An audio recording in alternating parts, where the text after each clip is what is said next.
So, Karun, tell us about yourself. So I'm an oil painter, have been for maybe 10 years. I first got into oil painting because I think my parents accidentally bought me an oil painting kit, and I tried mixing it with water. I think I was just a child at the time, and obviously it wasn't working. And but then eventually I kind of worked it out. I started to mix it with turpentine, and the oil kind of thinned out, and I started working with it and getting to know the kind of tool a little bit better. And then what kind of came out of that was by the time I got to primary school, my teachers were saying, right, oil painting is quite an advanced way of painting, but I'd already got a bit of a head start. So I got into that and really enjoyed it. And still to this day, I really enjoy oil painting. It's probably the most unforgiving type of painting, because if you make mistakes, it's hard to rectify. It doesn't dry, it takes days or weeks to dry as well. So once you've done something, you have to make sure it's right.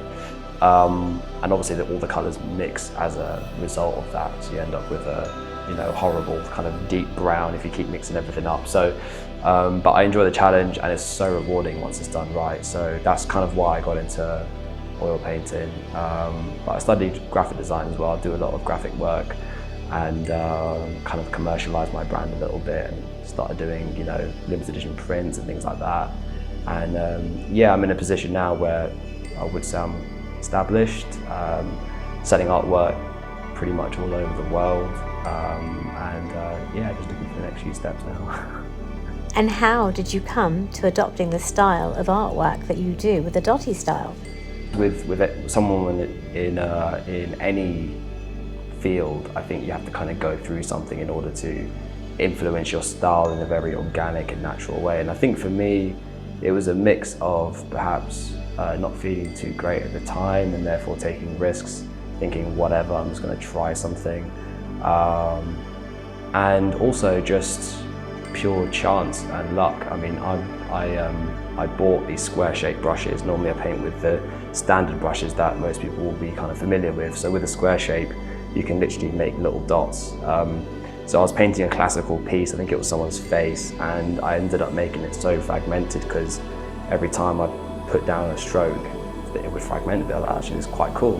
And I got into pointillism and studied the history of it, and I realised the only issue is that most artists that use pointillist techniques, it tends to be quite literal, and you can see it from a mile away. And I wanted to kind of create art which was still fragmented, because I thought it was beautiful, but I wanted it to also sometimes be kind of realistic as well. So I was kind of combining the fine art that I was raised on as a teenager with this new way of painting, and coined it Dotty. And that didn't come from me, someone else called it Dotty, and then ever since then, like, it's just taken off in that sense.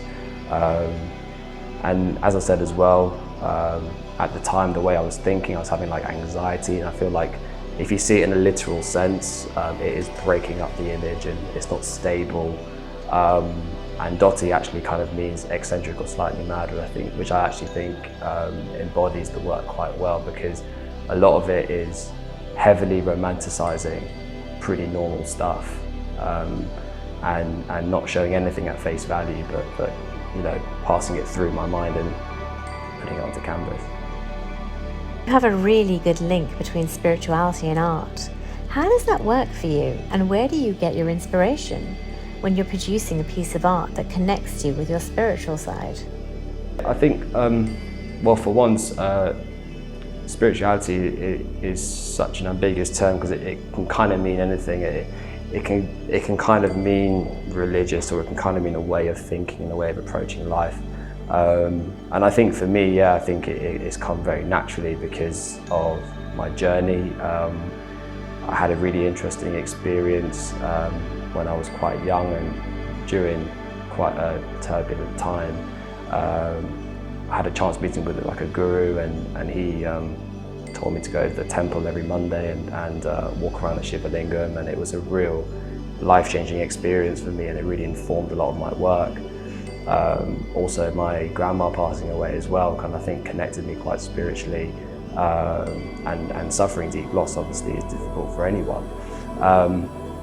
So yeah, I think it's just interpreting all those feelings and life experiences and just putting them out onto canvas is what really kind of makes my work feel quite spiritual. And also it's the way that you paint it as well. So a lot of the artwork is painted in such a way that kind of elevates to like a higher power almost. It's twisting reality. It's not actually showing what's really there, showing what you feel.